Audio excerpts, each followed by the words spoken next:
ಮಾತಿನಲ್ಲಷ್ಟೇ ಅಲ್ಲ, ಮಾತಿನಲ್ಲಷ್ಟೇ ಅಲ್ಲ ನೀನು.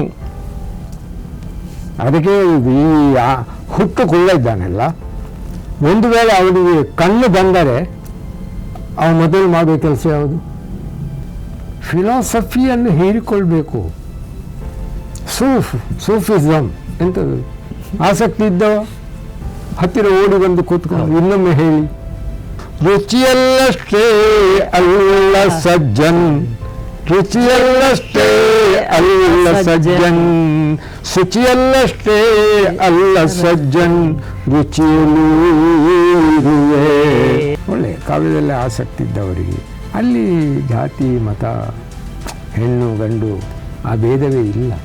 ಕವಿತಾ ವನಿತಾ ಚೈವ ಸ್ವಯಮೇವಾಗತವರ ಥರ ಒಮ್ಮೆಯೂ ಸಿಕ್ಕಿ ಬೀಳದ ಕದಿಯುವ ಕಳ್ಳ ಇದ್ದಾನಲ್ಲ, ಅವದನ್ನು ಅರ್ದು ಕುಡಿದೇನೆ, ಅವನು ಅದರಲ್ಲಿ ಸೂಫಿ.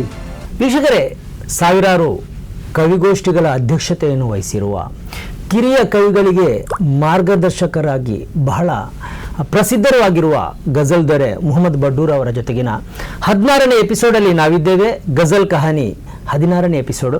ಈ ಹಿಂದಿನ ಎಲ್ಲ ಎಪಿಸೋಡ್ಗಳನ್ನು ಕೂಡ ನೀವು ವೀಕ್ಷಿಸಿದ್ದೀರಿ, ಕಮೆಂಟ್ ಮಾಡಿದ್ದೀರಿ, ಶೇರ್ ಮಾಡಿದ್ದೀರಿ, ಎಲ್ಲವನ್ನ ಮಾಡಿದ್ದೀರಿ. ಈ ಕಾರ್ಯಕ್ರಮವನ್ನು ಕೂಡ ನೀವು ವೀಕ್ಷಿಸಬೇಕು, ಕಮೆಂಟ್ ಮಾಡಬೇಕು, ಶೇರ್ ಮಾಡಬೇಕು. ಈ ಹಿಂದಿನ ಎಪಿಸೋಡ್ನಲ್ಲಿ ಬಂದಿರುವ 2 ಕಮೆಂಟ್ಗಳನ್ನು ನಿಮ್ಮ ಜೊತೆ ಈಗ ಶೇರ್ ಮಾಡ್ತೇನೆ. ಒಂದು ಕೆರೋಡಿಯಂ ಲೋಲಾಕ್ಷಮ್ಮ ಅವರದ್ದು. ಇವರು ಸಾಹಿತಿಯಾಗಿದ್ದಾರೆ, ಮೈಸೂರಿನವರು, ಹಿರಿಯ ಕವಿ. ಇವರು ಈ ಹಿಂದೆ ಮಂಗಳೂರಿಗೆ ಕೂಡ ಬಂದಿದ್ದರು, ಕಾವ್ಯ ಕಮ್ಮಟದಲ್ಲಿ ಭಾಗವಹಿಸಿದರು. ಬೇರೆ ಬೇರೆ ಕಡೆ ಕವಿಗೋಷ್ಠಿಯಲ್ಲಿ ಕಾವ್ಯಗೋಷ್ಠಿಯಲ್ಲಿ ಭಾಗವಹಿಸ್ತಾ ಇದ್ದಾರೆ, ಅತಿಥಿಯಾಗಿ ಕೂಡ ಹೋಗ್ತಾ ಇದ್ದಾರೆ. ಇವರ ಒಂದು ಕಮೆಂಟು: ಗಜಲ್ಗಳಲ್ಲಿ ಬದಲಾವಣೆ ತರುವುದಾದರೆ ಆ ಸಾಹಿತ್ಯಕ್ಕೆ ಗಜಲ್ ಎಂಬ ಹೆಸರೇಕೆ, ಬೇರೆ ಪ್ರಕಾರದ ಹೆಸರು ನೀಡಿ. 2, ಸಂಶೋಧನೆ ಮಾಡಿರುವ ಸಂಶೋಧನೆಯನ್ನು ಹಾಳು ಮಾಡಬೇಡಿ. ಬಹುಭಾಷಾ ಕವಿ ಬಡ್ಡೂರ್ ಅವರ ಈ 2 ಸಲಹೆಗಳು ಸಾರ್ವಕಾಲಿಕ ಸಂದೇಶಗಳಾಗಿವೆ ಎಂದು ಕೆರೋಡಿಯಂ ಲೋಲಾಕ್ಷಮ್ಮ ಕಮೆಂಟ್ ಮಾಡಿದ್ದಾರೆ. ಹಾಗೆ ಇನ್ನೊಂದು ಕಮೆಂಟು ಫ್ಲಾವಿಯಾ ಅಲ್ಬುಕರ್ಕ್ ಅವರದ್ದು. ಇವರು ಪುತ್ತೂರಿನವರು, ದಕ್ಷಿಣ ಕನ್ನಡದ ಪುತ್ತೂರಿನವರು. ಎಂಥ ಸುಂದರ ಮಾತು ಬಡ್ಡೂರ್ ಸರ್ರದ್ದು, ಸಾಹಿತ್ಯವೇ ಬಂಡಾಯ ಮತ್ತೇನು. ಗಜಲ್ನ ವರ್ಣನೆ ಚೆನ್ನಾಗಿ ವಿವರಿಸಿದ್ದಾರೆ. ಹೊಸ ಪ್ರಯೋಗಕ್ಕೆ ಹೊಸ ಹೆಸರು ಇಟ್ಟು ಸಾಹಿತ್ಯದ ಪ್ರಕಾರಗಳೇ ಬೆಳೆಯಲು ಕರೆ ಕೊಟ್ಟಿದ್ದಾರೆ. ನೇರ ನಡೆನುಡಿಯೇ ಒಂದು ಪ್ರಕಾರವೇ. ಸರಲ್ಲಿ ಮುಕ್ತವಾಗಿ ಮಾತಾಡಿದ ಅನುಭವವಾಗುತ್ತದೆ. ಈ ಎಪಿಸೋಡ್ಗಳನ್ನು ನೋಡುವಾಗ ಖುಷಿಯಾಗುತ್ತದೆ ಎಂದು ಫ್ಲಾವಿಯಾ ಅಲ್ಬುಕರ್ಕ್ ಅವರು ಕಮೆಂಟ್ ಮಾಡಿದ್ದಾರೆ. ಇಬ್ಬರಿಗೂ ಕೂಡ ಧನ್ಯವಾದಗಳು. ಈಗ ಬಡ್ಡೂರ್ ಸರ್ ಅವರ ಜೊತೆಗೆ 4 ಮಾತು ಮತ್ತು 1 ಗಜಲ್. ಸರಿ, ಕಾರ್ಯಕ್ರಮಕ್ಕೆ ಸ್ವಾಗತ. ಫ್ಲಾವಿಯಾ ಅವರು ಹೇಳಿದ ಆ ಮಾತುಗಳನ್ನು ಎತ್ತಿಕೊಳ್ಳೋಣ. ಅವರು ಹೇಳಿದರು, ಈ ಎಪಿಸೋಡ್ಗಳನ್ನು ವೀಕ್ಷಿಸ್ತಾ ಇದ್ದಾಗ ಅವರಿಗೆ ಮುಕ್ತವಾಗಿ ನಿಮ್ಮ ಜೊತೆ ಮಾತಾಡಿದಂಥ ಅನುಭವವಾಗುತ್ತೆ. ಈ ಎಪಿಸೋಡ್ನ ಭಾಷೆ ಆಗಿರ್ಬೋದು, ಅದರಲ್ಲಿರುವ ವಿಚಾರಗಳಾಗಿರ್ಬೋದು, ಅದು ಎಷ್ಟು ಹತ್ತಿರ ಆಗುತ್ತೆ ಅಂತ ಹೇಳಿದರೆ, ನಿಮ್ಮ ಜೊತೆ ಕುಳಿತು ನಾನು ಕೇಳಿದರೆ ಹೇಗಾಗುತ್ತೆ ಅಂತಹ ಭಾವವನ್ನು ನನ್ನೊಳಗೆ ತರ್ತದೆ ಅಂತ ಅವರು ಹೇಳಿದರು. ಒಂದು ಕಾವ್ಯಕ್ಕೆ ಅಷ್ಟು ದೊಡ್ಡ ಶಕ್ತಿ ಇದೆಯಾ ಅಂತ. ನೀವು ಎಲ್ಲೋ ಕುಳಿತು ಯಾವುದೋ ಸ್ಟುಡಿಯೋದ ಒಂದು ರೂಮಲ್ಲಿ ಕುಳಿತು ಎಪಿಸೋಡನ್ನು ಮಾಡ್ತಾ ಇದ್ದೀರಿ, ಆದರೆ ಇದನ್ನು ಎಲ್ಲೋ ಕುಳಿತು ವೀಕ್ಷಿಸುವ ವೀಕ್ಷಕರಿಗೆ ಅದು ನೀವು ಎದುರು ಬದುರು ಕುಳಿತು ಮುಖಾಮುಖಿಯಾಗಿ ಹೇಳಿದಂಥ ಅನುಭವಕ್ಕೆ ಬರುತ್ತೆ. ಇದು ಹೇಗೆ ಸಾಧ್ಯ ಅಂತ? ಅಂದರೆ ಕಾವ್ಯಕ್ಕೆ ಮಾತ್ರ ಶಕ್ತಿ ಇದ್ದರೆ ಸಾಲದು. ಕಾವ್ಯದ ಶಕ್ತಿ ಮತ್ತು ತಿಳ್ಕೊಳ್ಳೋಣ ಆಸಕ್ತಿ, ಇವೆರಡೂ ಒಂದಾದರೆ ಮಾತ್ರ ಅದು ಸಾಧ್ಯ. ಏನೋ ಕಾವ್ಯ ಹೇಳ್ತಾ ಹೋದರೆ ಒಬ್ಬನಿಗೆ ಆಸಕ್ತಿ ಇಲ್ಲ, ಅರ್ಥ ಆಗದಿದ್ದರೆ ಸ್ವಲ್ಪ ಲೂಸ್ ಆಗಿರ್ಬೇಕಂತೇಳಿ ಹಾಗೆ ತಿಳಿಯುವವರು ಇದ್ದಾರೆ ಅಲ್ವಾ. ಆಸಕ್ತಿ ಇದ್ದವ ಹತ್ತಿರ ಓಡಿ ಬಂದು ಕೂತ್ಕೊಂಡು ಇನ್ನೊಮ್ಮೆ ಹೇಳಿ ಅಲ್ವಾ. ಅಲ್ಲಿ 1-2 ಜೊತೆಗೂಡಿದಾಗ ಮಾತ್ರ ಅದು ಬೆಳೀತಾ ಹೋಗ್ತದೆ. ಅವ್ರು ಯಾಕೆಂದರೆ ಫ್ಲೇವಿಯಾ ಒಳ್ಳೆ ಕವಿ ಅವರು. ಹೌದು, ಇತ್ತೀಚೆಗೆ 1-3 ತಿಂಗಳ ಮೊದಲೇ ಅವ್ರದ್ದು ಪುಸ್ತಕ ಎಲ್ಲ ಬಿಡುಗಡೆ ಆಯಿತು. ಪುರಂದರ ಭಟ್ರು ಉದ್ಘಾಟನೆ ಮಾಡಿದ್ದು, ನಾನು ಪುಸ್ತಕ ಬಿಡುಗಡೆ ಮಾಡಿದ್ದು, ನನ್ನ ಶಿಷ್ಯ ವರ್ಮ ಕವಿಗೋಷ್ಠಿ ಅಧ್ಯಕ್ಷ ಮಾಡಿ ಭಾಳ ಅವರು ತುಂಬ ಆಸಕ್ತಿ ಅವರಿಗೆ. ಆಮೇಲೆ ಅವರು ಪುರಂದರ ಭಟ್ರ ಹತ್ರ ತುಂಬ ಸಲ ಹೋದರಂತೆ. ಮೊನ್ನೆ ಇತ್ತೀಚೆಗೆ ನಾನು ಹಾಮ ಸತೀಶ್ ಒಟ್ಟಿಗೆ ಹೋಗುವಾಗ ಅವರು ಅಲ್ಲಿಗೆ ಬಂದರು, ತುಂಬ ಕಾವ್ಯದ ಬಗ್ಗೆ ಚರ್ಚೆ ಮಾಡ್ತಾರೆ. ಓಹೋ. ಈಗ ಸದ್ಯ 2-3 ದಿವಸದೊಳಗೆ ಯುರೋಪ್ ಟ್ರಿಪ್ನಲ್ಲಿದ್ದಾರೆ ಅವರು, ಓಹೋ. ಟ್ರಿಪ್ ಹೋಗ್ತಾ ಇದ್ದಾರೆ. ಓಹೋ. ಒಳ್ಳೆ ಕಾವ್ಯದಲ್ಲೇ ಆಸಕ್ತಿ ಇದ್ದವರಿಗೆ ಅಲ್ಲಿ ಜಾತಿ ಮತ ಹೆಣ್ಣು ಗಂಡು ಆ ಭೇದವೇ ಇಲ್ಲ. ಕಾವ್ಯಕ್ಕಂತ ಒಂದು ಶಕ್ತಿ ಇದೆ. ಹೌದು, ಎಲ್ಲವನ್ನು ಹೊರಗಿಟ್ಟು ಅಲ್ಲ, ಕಾವ್ಯವನ್ನು ಆಸ್ವಾದಿಸುವುದಕ್ಕೆ ಮತ್ತು ಅದರ ಮೇಲೆ ತನ್ನ ಗಮನವನ್ನು ಇಡುವುದಕ್ಕೆ ಅದು ಅಷ್ಟು ಇದಿರ್ತದೆ, ಇರಬೇಕು. ಯಾಕೆಂದರೆ ಬರೀ ಖುರಾನನ್ನು ಅಧ್ಯಯನ ಮಾಡಿದವ ಅವನಿಗೆ ಉಂಟಾ ಜಾತಿ ಮತ ಉಂಟಾ, ಗಂಡು ಹೆಣ್ಣೆಂಬ ಭೇದ ಉಂಟಾ? ಇಲ್ಲ. ಮತ್ತೆ ಅದು ಹೋಗಿಬಿಡ್ತದೆ. ಏಕೆಂದರೆ ಅವ ಹೆಣ್ಣನ್ನು ಹೆಣ್ಣಾಗಿ ನೋಡುವುದಿಲ್ಲ, ಹೆಣ್ಣಾಗಲಿ ಗಂಡಾಗಲಿ. ಅದೇ ವೇದ ಪಾರಂಗತರೆಲ್ಲ ಮಹಾನ್ ಸ್ವಾಮಿಗಳಿದ್ದರು, ಅವರಿಗೆ ಉಂಟಾ ಭೇದ? ಇಲ್ಲ. ಅಂಥ ಪಾದ್ರಿಗಳು ಇದ್ದರು, ಅದಕ್ಕಿಂತ ವ್ಯತಿರಿಕ್ತವಾದರೂ ಇದ್ದಾರೆ. ಅವರಲ್ಲಿ ಅದು ಜೀರ್ಣ ಆಗಲಿಲ್ಲ. ಅವರಿಗೆ ಓದಿದ್ದಾರೆ, ಜೀರ್ಣ ಮಾಡಲಿಕ್ಕೆ ಸಾಧ್ಯ ಇಲ್ಲ. ಅದರ ಫಿಲಾಸಫಿ ಗೊತ್ತಿಲ್ಲ ಅವರಿಗೆ. ಫಿಲಾಸಫಿಯನ್ನು ಹೀರಿಕೊಳ್ಬೇಕು. ಸೂಫಿಸಮ್ ಎಂಥದ್ದು? ಸೂಫ್ ಎಂದರೆ ಎಂಥದ್ದು? ಹೋಟ್ಲಲ್ಲಿ ಒಂದು ಟೊಮೆಟೊ ಸೂಪ್ ಕೊಡಿ. ಹೌದು ಹೌದು. ಇದು ಮಟನ್ ಸೂಪ್ ಕೊಡಿ ಕೇಳ್ತೀರಿ, ಅದೆಂಥದ್ದು? ಎಲ್ಲ ಶಕ್ತಿಯನ್ನು ಅರೆದು ಕುಡಿಯುವುದು. ಅದರ ಎಲ್ಲ ಹೀರಿ ಶಕ್ತಿಯನ್ನ ಹೀರಿ. ಹಾಗೆ ಖುರಾನನ್ನು ಅರೆದು ಕುಡಿದವ, ವೇದವನ್ನು ಅರೆದು ಕುಡಿದವ, ಬೈಬಲ್ನನ್ನು ಅರೆದು ಕುಡಿದವ ಯಾರೇ ಆಗಲು ಸೂಫಿ. ಯಾರೇ ಆಗಲಿ ಸೂಫಿ. ಬಹಳ ದೊಡ್ಡ ವ್ಯಾಖ್ಯಾನ ಅಂತ ಭಾವಿಸ್ತೇನೆ ನಾನು. ಅಲ್ವಾ? ಸೂಫಿಗೆ ನೀವು ಕೊಟ್ಟ ಈ ವ್ಯಾಖ್ಯಾನ ಬಹುಶಃ ನಾನು ಕೇಳಿಲ್ಲ ಯಾರಿಂದಲೂ. ಬಹಳ ಅದ್ಭುತ ವ್ಯಾಖ್ಯಾನ, ಬಹಳ ಅದ್ಭುತ. ಅದೇ ತರ ಒಮ್ಮೆಯೂ ಸಿಕ್ಕಿ ಬೀಳದ ಕದಿಯುವ ಕಳ್ಳ ಇದ್ದಾನಲ್ಲ, ಅವದನ್ನು ಅರ್ದು ಕುಡಿದಾನೆ, ಅವನು ಅದರಲ್ಲಿ ಸೂಫಿ. ಅವನ ಏನು ಕೆಲಸದಲ್ಲಿ ಅವನು ಸೂಫಿ. ಸೂಫಿ. Okay okay okay. ಸೂಫಿ ಎಂಬುದೊಂದು ಪಂಥ ಅಲ್ಲ. ಸೂಫಿ ಎಂಬುದೊಂದು ಮತವೂ ಅಲ್ಲ. ಅದು ಆಯಾ ವಿಭಾಗದ ವರ್ಗಗಳು. ನನಗೆ ಹೊಸ ಜ್ಞಾನ ಇದು ಅಲ್ವಾ? ಒಬ್ಬ ವಿಚಾರದಲ್ಲಿ ಅತ್ಯಂತ ಪಳಗಿದ್ದಾನೆ, ಅವ ಅದರ ಸೂಫಿ.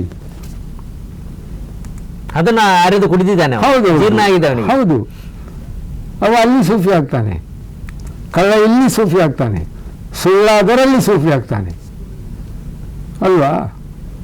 ಮಳ್ಳ ಎಲ್ಲ ಇವನ ಹಿಂದೆ ಹೋಗ್ತಾನೆ. ಕಳ್ಳ ಸೂಫಿ ಆದ್ರೆ ಮಲ್ಲ ಇದ್ರ ಹಿಂದೆ ಹೋಗ್ತಾನೆ. ಎಲ್ಲ ಅದೇ ಸುಳ್ಳನ ಹಿಂದೆ ಕಳ್ಳನ ಹಿಂದೆ ಹೋಗ್ತಾರೆ. ಅವನಲ್ಲಿ ಒಂದು ಬಕೆಟ್ ಇರ್ತದೆ. ಈ ಸೂಫಿಗಳ ಹತ್ರ ಯಾರು ಬಕೆಟ್ ಇಟ್ಕಲ್ಲ. ಹೌದು, ಅವ್ರ ಹತ್ರ ಯಾಕೆ ಬಕೆಟ್? ಅವರಲ್ಲಿ ಏನು ಇದ್ದಿರ್ತಾನೆ. ಹಾಗೆ ಅದೊಂದು ಜಗತ್ತಿನ ಒಂದು ಇದದು ವೈವಿಧ್ಯತೆ.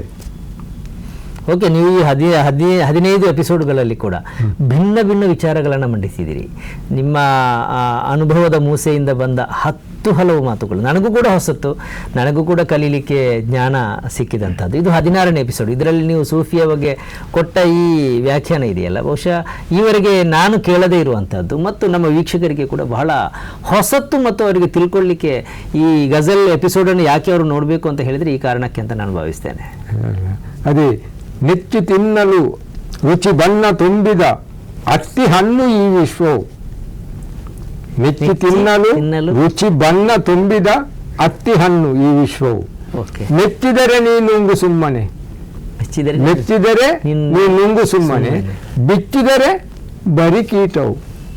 ಬಿಚ್ಚಿದರೆ ಬರಿ ಕೀಟ. ಹೌದು, ಅತ್ತಿ ಹಣ್ಣದ್ದು. ವಾ. ಹಾಗೆ ಜಗತ್ತಿನಲ್ಲಿ ಎಲ್ಲವೂ ಇದೆ. ಆಯ್ತಾ? ಒಳ್ಳೆಯ ಸೂಫಿ ಇದ್ದಾನೆ, ಕೆಟ್ಟ ಸೂಫಿ ಇದ್ದಾನೆ, ಕಳ್ಳನೂ ಇದ್ದಾನೆ, ಸುಳ್ಳನೂ ಇದ್ದಾನೆ, ಮಳ್ಳನೂ ಇದ್ದಾನೆ. ಇದನ್ನು ಆಗ ಆಚೀಚೆ ನೋಡಬೇಡ. ನಿಮಗೆ ಜಗತ್ತು ಇಷ್ಟ ಆಯ್ತಾ? ಕಣ್ಣು ಮುಚ್ಚಿಕೊಂಡು ಹೋಗು. ಯಾವುದನ್ನು ಸರಿಪಡಿಸುವ ಇದ್ದಾನೆ, ಪಡಿಸ್ತಾನೆ. ಪ್ರಯತ್ನ ಮಾಡು. ಸಾಹಿತ್ಯದಲ್ಲಿ ಇದೆಲ್ಲ ಬರಬೇಕು, ತಿಳಿಬೇಕು. ತಿಳಿದು ಸಾಹಿತ್ಯಕ್ಕೆ ಒಲಿಬೇಕು, ಸಾಹಿತ್ಯವನ್ನು ಒಲಿಸಿಕೊಳ್ಬೇಕು. ಸಾಹಿತ್ಯ ನಮಗೆ ಒಲಿಬೇಕು, ನಾವು ಒಲಿಸಿಕೊಳ್ಬೇಕು. ಒಲಿಸಿಕೊಳ್ಳದೆ ಒಲಿಯುವುದಿಲ್ಲ ಅಲ್ವಾ? ಅದು ಭಾಳ ಕಷ್ಟ. ಅದನ್ನು ಬಲಾತ್ಕಾರದಲ್ಲಿ ಒಲಿಸಲಿಕ್ಕೆ ಹೋಗಬೇಡಿ. ಸರಸ ವಿರಸ ಭಾವೈತೆ ಅಂತ ಕವಿತಾ ವನಿತಾ ಚೈವ ಸ್ವಯಮೇವಾಗತವರ. ಕವಿತೆ ಆಗಲಿ ವನಿತೆ ಆಗಲಿ ತಾನಾಗಿ ಅದು ಒಲಿದು ಬರಬೇಕು. ಬಲಾದ ಆಕರ್ಷಮಾನು, ಅದನ್ನು ಬಲವಂತದಿಂದ ಹೇಳಲಿಕ್ಕೆ ಹೋದಿತ್ತು. ಸರಸ ವಿರಸ ಭಾವ ಇತ್ತು ಅಂತೇಳಿ, ಸರಸ ಹೋಗಿ ವಿರಸ ಆಗ್ತದೆ. ಓ, ಅದು ತಾನಾಗಿಯೇ ನಿಮ್ಗೆ ಒಲಿಬೇಕು. ಹೌದು, ಒಲಿಬೇಕು. ಕವಿತೆ ಆಗಿರ್ಬೋದು, ವನಿತಾ ಹೆಣ್ಣಾಗಿರ್ಬೋದು, ಅದು ತಾನಾಗಿಯೇ ಒಲಿಬೇಕು. ಒಲಿದರೇನೆ ಅದು ಚಂದ. ತಾನಾಗಿ ಒಲಿಯೋರು ಯಾರು? ನಿಕಾಹಾದ ಪತ್ನಿ ಎಸ್ ಅಲ್ವಾ? ಹೌದು. ತಾಳಿ ಕಟ್ಟಿಸಿಕೊಂಡ ಪತ್ನಿ ಅಲ್ವಾ? ಎಲ್ಲದರಲ್ಲೂ ಅದೊಂದು ಇದಿದೆ, ಸಂಪ್ರದಾಯ ಅದಿದೆ. ಅದಕ್ಕೆ ಅದರದಾದ ರೀತಿ ನೀತಿಗಳಿದೆ. ಇಲ್ಲ, ಇಲ್ಲದ್ರೆ ಪ್ರಾಣಿಗಳಾಗ್ತೇವಲ್ಲ ನಾವು. ಹಾಗೆ ಅದನ್ನೆಲ್ಲ ಇರಬೇಕು. ಎಲ್ಲ ಸಾಹಿತ್ಯದಲ್ಲಿ ಅಡಗಿದೆ, ಹುಡುಕುವುದಿಲ್ಲ ನಾವು. ಒಂದು ಪುಸ್ತಕ ಓದುವುದಿಲ್ಲ, 4 ಗೆರೆ ಬರೆದ ಕೂಡಲೇ ನಾವು ಒಬ್ಬ ಸಾಹಿತಿಗಳು. ಏನು ಸಾಹಿತಿ? ಹೊಟ್ಟೆಗಿಲ್ಲದ ಸಾಹಿತ್ಯ.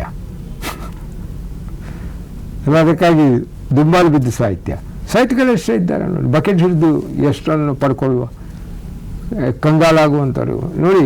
ಇತ್ತೀಚೆಗೆ ಇಲ್ಲಿ ನಡೆದ ಒಂದು ಘಟನೆ, ಒಬ್ಬರಿಗೊಂದು ಅಧಿಕಾರ ಸಿಕ್ಕಿತ್ತು.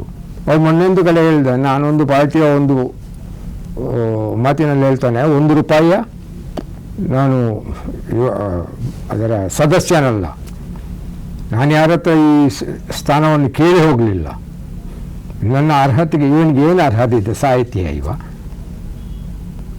ಆಗಲಿ ಮಾಡಿಕೊಟ್ಟವರ ಮೇಲೆ ಇವು ತುಂಗಲಘಟ್ಟ ಅವರ ಹಿಂದೆ ಹೋಗಿದ್ದಾನೆ. ನೆಕ್ಕಿ ಅವರು ತೊಳೆಯಲೇ ಇಲ್ಲ ಗೊತ್ತಾ, ಅಂತ ಕೆಲಸ ಮಾಡಿದ್ದಾನೆ. ಅಷ್ಟು ಬಕೆಟ್ ಹಿಡಿದವ. ಅವರಿಗೆ ಇದುಂಟ, ಅದು ಕೊಟ್ಟಿದ್ದಾರೆ, ಆ ಕೃತಜ್ಞತೆ ಆದರೂ ಉಂಟಾ? ಅದಕ್ಕೆ ಈ ಹುಟ್ಟು ಕುಳ್ಳ ಇದ್ದಾನೆಲ್ಲ, ಒಂದು ವೇಳೆ ಅವನಿಗೆ ಕಣ್ಣು ಬಂದರೆ ಅವನು ಮೊದಲು ಮಾಡುವ ಕೆಲಸ ಯಾವುದು? ತನ್ನ ಕೈಯಲ್ಲಿದ್ದ ಬೆತ್ತವನ್ನು ಬಿಸಾಡುವುದು ಮಾರಿದೆ. ನನಗೆ ಇದು ಬೇಕು ಅಂತ ಇಲ್ಲ ಅಂತ. ಎಸ್ ಎಸ್ ಎಸ್ ಅಷ್ಟು ಸಮಯ ಅವ ಕುರುಡನಾಗಿರುವಾಗ ಆಶ್ರಯ ಕೊಟ್ಟಂತಹ ಬೆತ್ತವನ್ನು ಮೊದಲು ಅವು ಬಿಸಾಡುವುದು. ಎಂತಾಗೋ ಹುಟ್ಟು ಕುರುಡ ಆಯ್ತಾ, ಕಣ್ಣು ಬಂತು, ಕಣ್ಣು ಯಾರೋ ಬರಿಸುದು. ಯಾವುದೋ ಒಂದು ರಾಜಕಾರಣಿ ಇವನ ಒಪ್ಪದ ತಡೆ ಇಲ್ದಾರ ಕೊಡ್ತಾನೆ, ದೊಡ್ಡ ಅರ್ಹತೆ ಅಂತೇಳಿ ಇವರೆಲ್ಲ ಪುಂಗಿ ಓದುವುದು. ಅವು ಏನೆಲ್ಲ ಮಾಡ್ತಾನೆ ಅಂತ ಜಗತ್ತಿಗೆ ಗೊತ್ತಿದೆ, ಬಿಡಿ ಆ ವಿಚಾರ. ಓಕೆ, ಕೆಲವು ವಿಚಾರಗಳನ್ನು ನಮ್ಮ ಜೊತೆ ನೀವು ಹಂಚಿಕೊಂಡಿದ್ದೀರಿ. ಈಗ ಒಂದು ಗಜಲ್ ನಿಮ್ಮಿಂದ, ಅದು ಬೇಕೇ ಬೇಕು. ನಮ್ಮ ವೀಕ್ಷಕರು ಕೂಡ ಅದನ್ನೇ ಕಾಯ್ತಾ ಇರೋದು. ಓಕೆ, ಈಗ ಒಂದು ಗಜಲ್. ಈಗ ಇದು ಬಸಮ್ಮ ಸಜ್ಜನ್ ಅಂತೇಳಿ, ಅವರು ಕಲಬುರ್ಗಿ. ಹೌದು, ಒಂದು ಸರ್ಕಾರಿ ಇದರಲ್ಲಿದ್ದಾರೆ. ಪಾಪ ಒಳ್ಳೆ ಹೆಂಗಸು, ಮರಿ ಪಾಪ ಚೆನ್ನಾಗಿ ಬರೀತಾರೆ. ಓಕೆ, ಅಂದರೆ ಅಷ್ಟು ದೊಡ್ಡ ಒಂದು ಮಟ್ಟಕ್ಕೆಲ್ಲ, ಆದರೆ ಅವರಿಗೆ ಬರೆಯುವಂಥ ಶಕ್ತಿ ಇದೆ. ಬರೀತಾ ಹೋಗುದು, ಕೆಲವೊಮ್ಮೆ ತಪ್ತಾರೆ, ಅಂದರೆ ಕೆಲವು ತಪ್ಪು ಮಾಹಿತಿ ಕೊಡ್ತಾರಲ್ಲ, ಹಾಗೆ ಒಳ್ಳೆ ಬರೀತಾರೆ ನೋಡಿ. ಅವರು ಇದು ಬಸಮ್ಮ ಸಜ್ಜನ್ ಅವರದ್ದು. ಮಾತಿನಲ್ಲಷ್ಟೇ ಅಲ್ಲ ನೀನು ಮನಸ್ಸಿನಲ್ಲೂ ಇರುವೆ. ಮಾತಿನಲ್ಲಷ್ಟೇ ಅಲ್ಲ ನೀನು ಮನಸ್ಸಿನಲ್ಲೂ ಇರುವೆ. ಮೌನದಲ್ಲಷ್ಟೇ ಅಲ್ಲ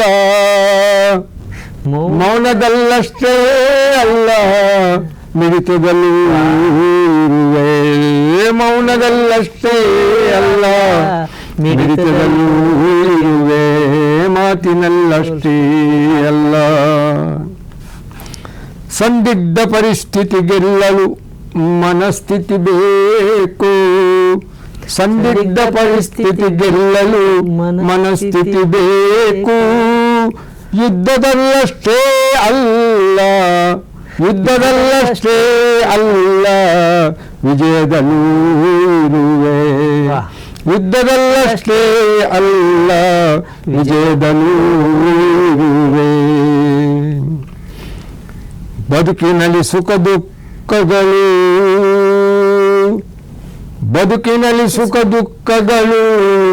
ಬಿಸಿಲು ನೆರಳಿನಂತೆ. ಬದುಕಿನಲ್ಲಿ ಸುಖ ದುಃಖಗಳು ಬಿಸಿಲು ನೆರಳಿನಂತೆ. ಶಕ್ತಿಯಲ್ಲಷ್ಟೇ ಅಲ್ಲ ಶಕ್ತಿಯಲ್ಲಷ್ಟೇ ಅಲ್ಲ ಯುಕ್ತಿಯಲ್ಲೂ ಇರುವೆ. ಶಕ್ತಿಯಲ್ಲಷ್ಟೇ ಅಲ್ಲ ಯುಕ್ತಿಯಲ್ಲೂ ಇರುವೆ. ಬೇವು ಕರಿಬೇವಿನಲ್ಲಿ ಔಷಧಿ ಗುಣಗಳನೇಕ. ಬೇವು ಕರಿಬೇವಿನಲ್ಲಿ ಔಷಧಿ ಗುಣಗಳನೇಕ. ಸೌಖ್ಯದಲ್ಲಷ್ಟೇ ಅಲ್ಲ ಸೌಖ್ಯದಲ್ಲೇ ಅಷ್ಟೇ ಅಲ್ಲ ಸದೃಢತೆಯಲ್ಲೂ ಇರುವೆ. ಸದೃಢತೆಯಲ್ಲೂ ಇರುವೆ. ಉಪ್ಪಿಲ್ಲದ ಮಿಷ್ಟಾನ ರುಚಿಯಾಗಿರುವುದೇ ಹೇಳು. ಉಪ್ಪಿಲ್ಲದ ಮಿಷ್ಟಾನ ರುಚಿಯಾಗಿರುವುದೇ ಹೇಳು. ರುಚಿಯಲ್ಲಷ್ಟೇ ಅಲ್ಲ ಸಜ್ಜನ್ ರುಚಿಯಲ್ಲಷ್ಟೇ ಅಲ್ಲ ಸಜ್ಜನ್. ಶುಚಿಯಲ್ಲಷ್ಟೇ ಅಲ್ಲ ಸಜ್ಜನ್ ರುಚಿಯಲ್ಲೂ ಇರುವೆ. ರುಚಿಯಲ್ಲೂ ಇರುವೆ. ರುಚಿಯಲ್ಲೂ ಇರುವೆ. ರುಚಿಯಲ್ಲೂ ಇರುವೆ. ಸಜ್ಜನವರ ಹಾಡಿಗೆ ಬಹಳ ಅರ್ಥವತ್ತಾಗಿ ನೀವು ಧ್ವನಿ ಸೇರಿಸಿದ್ದೀರಿ, ಅದರಲ್ಲಿ ಭಾವವನ್ನು ತುಂಬಿದ್ದೀರಿ. ನಿಮಗೆ ಧನ್ಯವಾದಗಳು. ವೀಕ್ಷಕರೇ, ಇದು 16ನೇ ಎಪಿಸೋಡು. ಈ ಹಿಂದಿನ ಎಲ್ಲ ಎಪಿಸೋಡ್ಗಳಂತೆ ಈ ಎಪಿಸೋಡನ್ನು ಕೂಡ ನೀವು ವೀಕ್ಷಿಸಬೇಕು, ಶೇರ್ ಮಾಡಬೇಕು, ಕಮೆಂಟ್ ಮಾಡಬೇಕು. ಮಾತ್ರ ಅಲ್ಲ, ಈ ಚಾನೆಲನ್ನು ಸಬ್ಸ್ಕ್ರೈಬ್ ಕೂಡ ಮಾಡಬೇಕು. ಇದು ಈ ಹೊತ್ತಿನ ವಿಶೇಷ. ಇನ್ನೊಂದು ಕಾರ್ಯಕ್ರಮದೊಂದಿಗೆ ನಿಮ್ಮ ಬಳಿಗೆ ಬರ್ತೇವೆ. ಅಲ್ಲಿಯವರೆಗೆ ವೀಕ್ಷಿಸ್ತಾ ಇರಿ ಸನ್ಮಾರ್ಗ ನ್ಯೂಸ್, ಸುದ್ದಿಗಳ ಸಂತೆಯಲ್ಲಿ ಸತ್ಯದ ಮೊಂಬತ್ತಿ.